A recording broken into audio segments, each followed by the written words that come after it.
எல்லாருக்கும் வணக்கம். நான் தான் உங்கள் விமல் வர்மன் பேசுகிறேன்.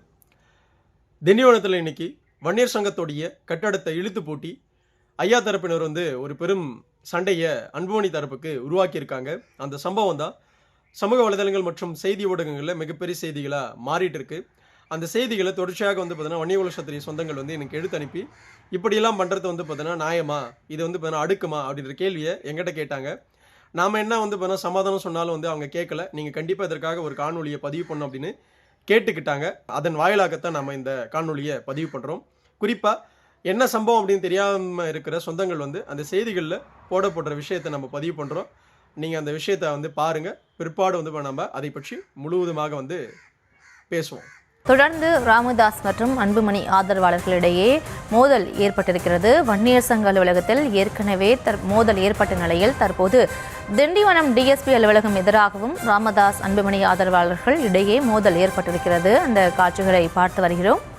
அனைத்து வன்னியகுல சத்திரிய சொந்தங்களுமே பார்த்துருப்பீங்க. அதாவது நேற்று பார்த்தீங்கன்னா ஐயா தரப்பு பாமகல இருந்து அன்புமணி அவர்களை செயல் தலைவர் மற்றும் அடிப்படை உறுப்பினர்லேருந்து நீக்கிறேன் அப்படின்னு சொல்லிட்டு ஐயா அவர்கள் சொன்னாங்க.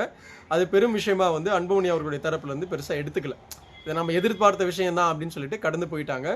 அப்படி இருக்கும் ஒரு சூழலில் பார்த்தீங்கன்னா இன்னைக்கு திண்டிவனத்தில் பார்த்தீங்கன்னா வன்னியர் சங்கத்துடைய கட்டடத்தை பார்த்தீங்கன்னா இழுத்து பூட்டியிருக்காங்க. ஏன் திடீர்னு போய் வன்னியர் சங்கத்துடைய கட்டடத்தை இழுத்து பூட்டியிருக்காங்க அப்படின்னு நம்ம விசாரிக்கும் போது என்ன சொன்னாங்க அப்படின்னா, வருகின்ற செப்டம்பர் 17 21 தாயைகள் பார்த்தீங்கன்னா நமக்கு எவ்வளோ தூரம் இந்த சமூகத்துக்காக உயிரிழந்தார்கள் அப்படின்னு தெரியும். அதனால் செப்டம்பர் 17 அன்னைக்கு நம்ம தாயைகள் தினமாக பார்த்தீங்கன்னா தொடர்ச்சியாக நம்ம வணங்கிட்டு வந்துட்டு இருக்கோம் அந்த பெரும் ஆத்மாக்களை.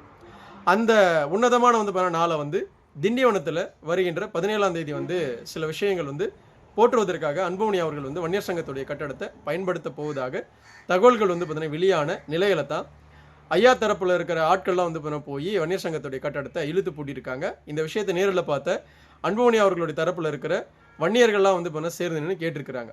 உங்களுக்கு யார் ரைட்ஸ் கொடுத்தது, நீங்கள் எப்படி கட்டடத்தை இழுத்து பூட்டலாம் அப்படின்னு கேட்கப்படும் போது இரண்டு தரப்புக்கு வாய் தகராறாகி பார்த்தீங்கன்னா சர்ச்சையாக சண்டையாக மாறி இருக்கு. நாம் என்ன கேட்குறோம் அப்படின்னா, வன்னியர் சங்கன்றது பார்த்தீங்கன்னா ஐயான்ற ஒரு நபருக்காக இயங்குதா? நான் கேட்குறேன், ஒரு நபருக்காக பார்த்தீங்கன்னா வன்னியர் சங்கம் இயங்குதா?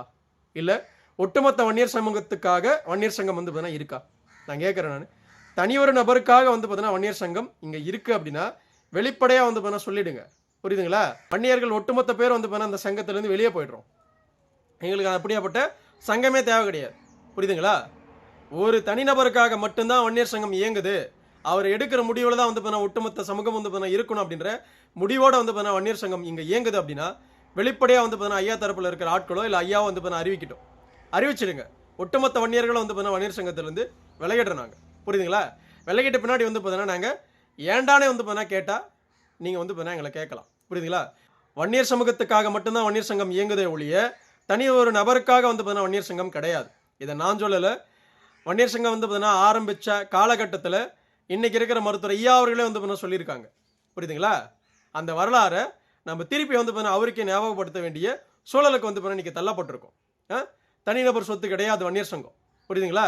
தனிநபர் பார்த்தீங்கன்னா விஷயத்துக்குள்ள வன்னியர் சங்கம் கட்டுப்படாது. பாமகவும் கட்டுப்படாது, பார்த்தீங்கன்னா வன்னியர் சங்கமும் படவே படாது. இரண்டுமே பார்த்தீங்கன்னா வன்னியர் சமூகத்துக்காக உருவாக்கப்பட்ட இயக்கங்கள். புரியுதுங்களா? ஒன்று சங்கம், ஒன்று பார்த்தீங்கன்னா கட்சி. ரெண்டுமே வன்னியர் சமூகத்துடைய கல்வி, வேலை வாய்ப்பு மற்றும் பார்த்தீங்கன்னா இதர பல விஷயங்களுக்காக உருவாக்கப்பட்ட விஷயம் தான் இது ரெண்டுமே. இது தனிநபர் சொத்துக்கள் கிடையாது.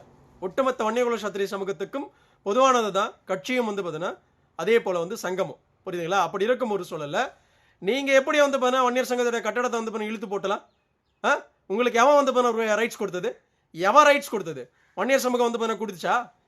சங்கத்தை பார்த்தீங்கன்னா கட்டடத்தை இழுத்து போட்டணும் அப்படின்னு பார்த்தீங்கன்னா வன்னியர் சமூகம் பார்த்தீங்கன்னா இழுத்து போட்டணும் உங்களுக்கு பார்த்தீங்கன்னா ரைட்ஸ் கொடுத்துச்சா? ஏன் அன்புமணி அவர்கள் பார்த்தீங்கன்னா கட்டடத்தில் நுழையக்கூடாதா? பார்த்தீங்கன்னா தியாகிகளுக்கு பார்த்தீங்கன்னா வீர வணக்கம் எதுவுமே பண்ணக்கூடாதா? என்ன மாதிரியான மனநிலையில் பார்த்தீங்கன்னா ஐயா தரப்பில் இருக்கிறவங்க அப்புறம் என்ன சண்டையை பார்த்தீங்கன்னா சமூகத்துக்குள்ளே போட்டுக்கணும் அப்படின்னு ஐயா தரப்பில் இருக்கிற ஆட்கள்லாம் முடிவில் இருக்கீங்களா? நான் கேட்குறேன். நான் என்ன மாதிரியான மனநிலை இது? கட்டடத்தை இழுத்து போட்டுறீங்க. யார் அப்பா விட்டு சொத்து? யார் அப்பா விட்டு சொத்தை பார்த்தீங்கன்னா நீங்கள் இழுத்து போட்டுவீங்க? ஒட்டுமொத்த வன்னியர் சமூகத்துக்கான பார்த்தீங்கன்னா சொத்து வன்னியர் சங்கத்தில் இருக்கிற எல்லாமே என்னவோ பார்த்தீங்கன்னா உட்காந்துக்கிட்டு தனிநபர் தனிநபர் துதிப்பாடுற விஷயத்தை பார்த்தீங்கன்னா எந்த காலத்திலையும் வன்னியர்கள் பண்ணது கிடையாது. புரியுதுங்களா? உத்தமர்களாக இருக்கும் பட்சத்தில் பார்த்தீங்கன்னா அவர்களை இந்த வன்னியர் சமூகம் வந்து பார்த்தீங்கன்னா போட்டுரும். புரியுதுங்களா? இத்தனை ஆண்டு காலமாக வந்து பார்த்தீங்கன்னா ஐயா அவர்கள் உத்தமர் வேஷம் போட்டது போற கடந்த 6 மாசத்துல வந்து பார்த்தீங்கன்னா ஒட்டுமொத்தமாக அழிஞ்சு போச்சு. என்னென்ன சம்பவங்களை பண்ணிட்டு இருக்கிறார் அப்படின்னு ஒட்டுமொத்த வன்னியகுல சத்திரிய சமூகமும் பார்த்துட்டு தான் இருக்குது. புரியுதுங்களா? ஐயா தரப்பில் இருக்கிற வந்து பார்த்தீங்கன்னா ஒரு 10 பேர் செஞ்சுக்கிட்டு இப்படியாப்பட்ட வேலையெல்லாம் செய்யக்கூடாது, இதை நீங்கள் செஞ்சீங்க அப்படின்னா ஒட்டுமொத்த வன்னியர்களும் வந்து பார்த்தீங்கன்னா மிகப்பெரிய ஒரு சம்பவத்துக்குள்ளே போயிடுவாங்க. நம்ம வெளிப்படையாக தான் சொல்கிறோம். நம்ம என்ன மாதிரியான மனநிலை இது? இழுத்து போட்டுறது யார் வந்து பார்த்தீங்கன்னா சொல்லி இழுத்து போட்டுறீங்க? யார் சொல்லி வந்து பார்த்தீங்கன்னா இழுத்து போட்டுறீங்க? நேரடியாக கேட்கணும் அப்படின்னா 2018க்கு பிறகு நான் வெளிப்படையாக கேட்குறேன். குரு அவர்கள் வந்து பார்த்தீங்கன்னா இறந்தார். இறப்புக்கு அப்புறம் வன்னியர் சங்கம் வந்து பார்த்தீங்கன்னா என்ன வந்து பார்த்தீங்கன்னா கிழிச்சிருக்கு?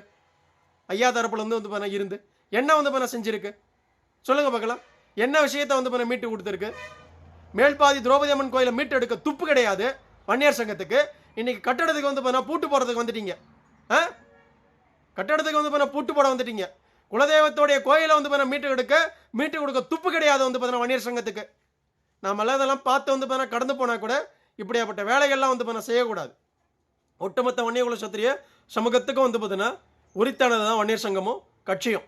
அதை தனிநபர் சொத்தாலாம் வந்து பார்த்தீங்கன்னா கருத முடியாது, ஏற்கவும் வந்து பார்த்தீங்கன்னா வன்னியர்களால் முடியாது. ஒவ்வொரு வன்னியர்களும் வந்து பார்த்தீங்கன்னா வேர்வை செஞ்சு, ஒவ்வொரு வன்னியர்களும் ரத்தம் சிந்தி, ஒவ்வொரு வன்னியர்களும் வந்து பார்த்தீங்கன்னா உருவாக்கின விஷயம்தான் வன்னியர் சங்கமும் கட்சியும். புரியுதுங்களா? தனிநபர் கிடையாது. தனிநபர் வந்து பார்த்தீங்கன்னா தனிநபரை தலைவராக பார்த்து தான் இன்னைக்கு கோடிகளில் வந்து பார்த்தீங்கன்னா அவருக்கு எல்லா விஷயத்தையும் இந்த சமூகம் கொடுத்துருக்கு. புரியுதுங்களா? தனிநபரை விட சமூகம் பெரியது. நம்ம மீண்டும் மீண்டும் சொல்லிட்டு இருக்கிற ஒரே விஷயம், தனிநபரை விட சமூகம் பெரியது.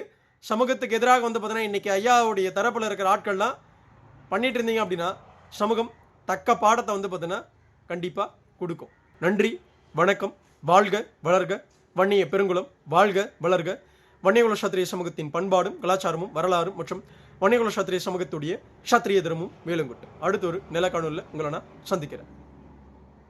உன்னுடைய பேர் சுத்தமான பள்ளி பையன், சுத்தமான பள்ளி பையன்.